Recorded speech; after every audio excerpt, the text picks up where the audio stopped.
Assalamualaikum warahmatullahi wabarakatuh.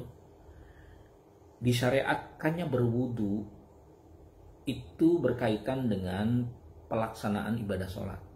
Itu konsep dasar fikihnya. Jadi kalau orang berwudu itu karena dia diperintahkan untuk melaksanakan sholat. Itulah sebabnya dalam pendekatan fikih para ulama menjadikan wudu sebagai salah satu syarat sahnya sholat. Ketika wudunya tidak sah, maka sholatnya juga tidak sah. Begitu juga ketika wudunya tidak benar, maka sholatnya juga tidak benar. Jadi sekali lagi, ajaran dasar tentang wudu itu diperintahkan oleh Allah dalam surat Al-Maidah ayat 6 dan dijelaskan oleh hadis Rasul berkaitan dengan pelaksanaan ibadah sholat. Ya, ibadah-ibadah yang diantaranya pelaksanaan ibadah sholat.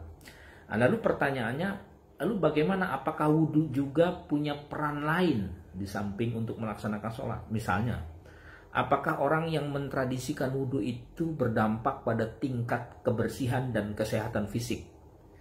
Ya, memang tidak ada riset ya, atau mungkin belum ada riset secara ilmiah apakah wudu itu punya korelasi positif terhadap tingkat kebersihan dan kesehatan fisik seorang manusia atau tidak.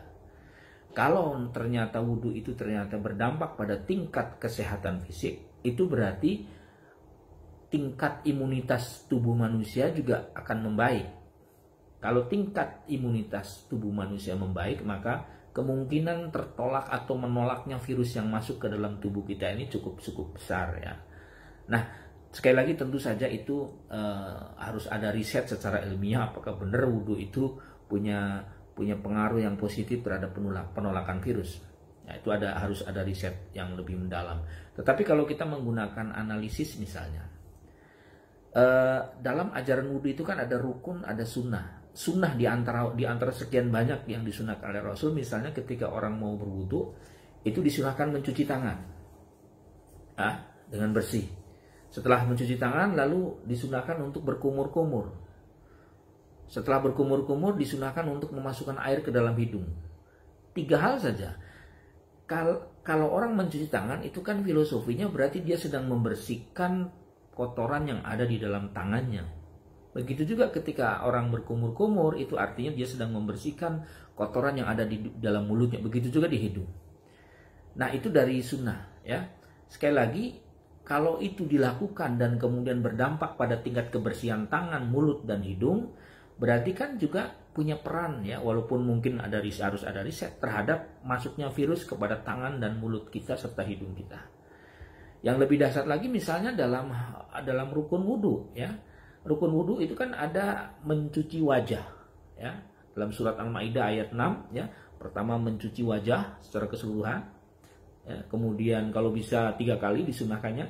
Kemudian mencuci tangan ya, juga 3 kali sampai siku. Kemudian tangan kiri juga 3 kali sampai siku. Kemudian mencuci kaki ya, dan seterusnya ya.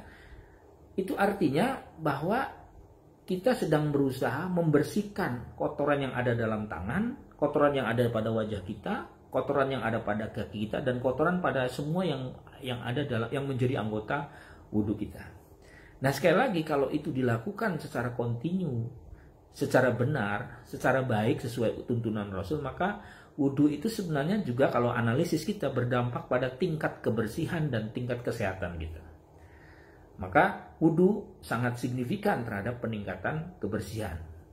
Logikanya ya, kalau kita menggunakan logikanya Aristoteles, silogisme itu kan berarti ketika wudu itu berdampak pada tingkat kebersihan dan kesehatan, dan ketika tingkat kesehatan itu berdampak pada tingkat imunitas tubuh kita, maka ketika imunitas naik itu maka virus juga tidak akan masuk. Kesimpulannya apa? Konklusinya ya. Konklusinya berarti wudu itu punya peran ya terhadap penolakan virus yang masuk ke dalam tubuh kita, termasuk diantaranya virus corona yang sedang mewabah di dunia kita sekarang ini. Nah, tentu lagi-lagi ini sebuah analisis ya.